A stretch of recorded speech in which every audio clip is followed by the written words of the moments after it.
namu hi jadi tok som li segi amu he let house in ma abona mu hi jadi le som le bu amu in samuelin ma abona mu ju jadi tok som li le bu amu in job house in ma abona mu ju jadi tok som segi le ko jacobin abona mu ju jadi tok som segi le nga Gideon abona mu ju jadi le som le ke Ecem cuma pimuzan he. Eca asam penju job house hin, jadi second hi Jacob house hin, third hi Gideon house he. Eca mahung ke betam cel, saya sol buat tam na, lah nggak sih. Lah hi mihadin और एनी की बेहिन जगत तकना लासी दिना के हिन बीस को तुम बिटिंग पाए तो बिटिंग आए सोमना बीस पाए सोमना का पूसा जगत ही त्या तुम के बोला तिंगले बाइबल इलेक्शन आई तो तोल मांग आई 150 की भी जापू ना तो दक के बोले ला ही के होन मामी का दिन तक भी सुखी ले बाइबल इलेक्शन आवाम जो Jok na jadi to som segi ko muhe moi jadi chun kita kuasa kuahin di price himpi di yang kita minti dan dah sangkumai orang champion adinga dan dah sangkum jok hoin jadi to som segi ko muhe orang murah na jo saat ini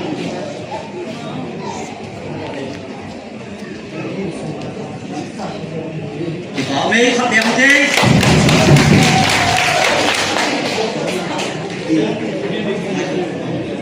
Apa na? Nesu milu tang. Zako na. Nol todo razo ini zelito som segi lema. Zako. Captain ho.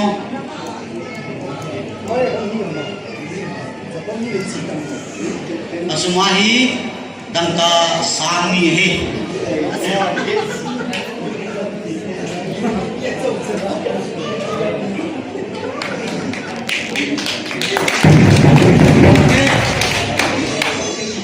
Apa na? Tha, lo tu tha ni kau ni piu kai. Gideon ho ni am. Gideon ho hin zali ko som bu lagi amu he. Gideon lam kai ho. Esa hi sang khat he, dan ka sang khat he.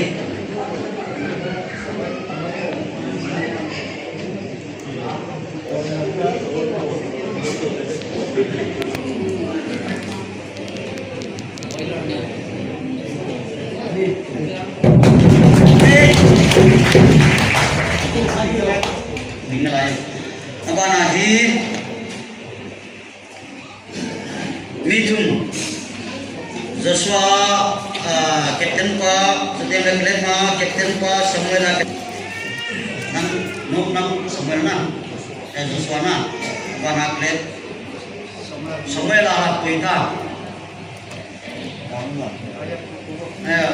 elwayan pungu kan lagi ni ham ni hin si nanun diu le nanane om diu he bai lu nan nanane diu he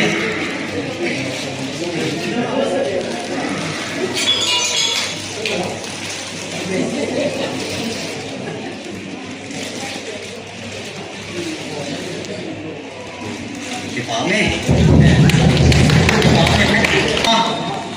Kipane jalan gun ho first and lam second third and lam to tin le adang ho mi thu mo tu yang le iti a chu pa tia ni kham wa yung ke mo hin bor khil to ke dom nong le ngai dom ni tin I bor kha ho dom si patin pati pita hen tun kompiro na pakan pitai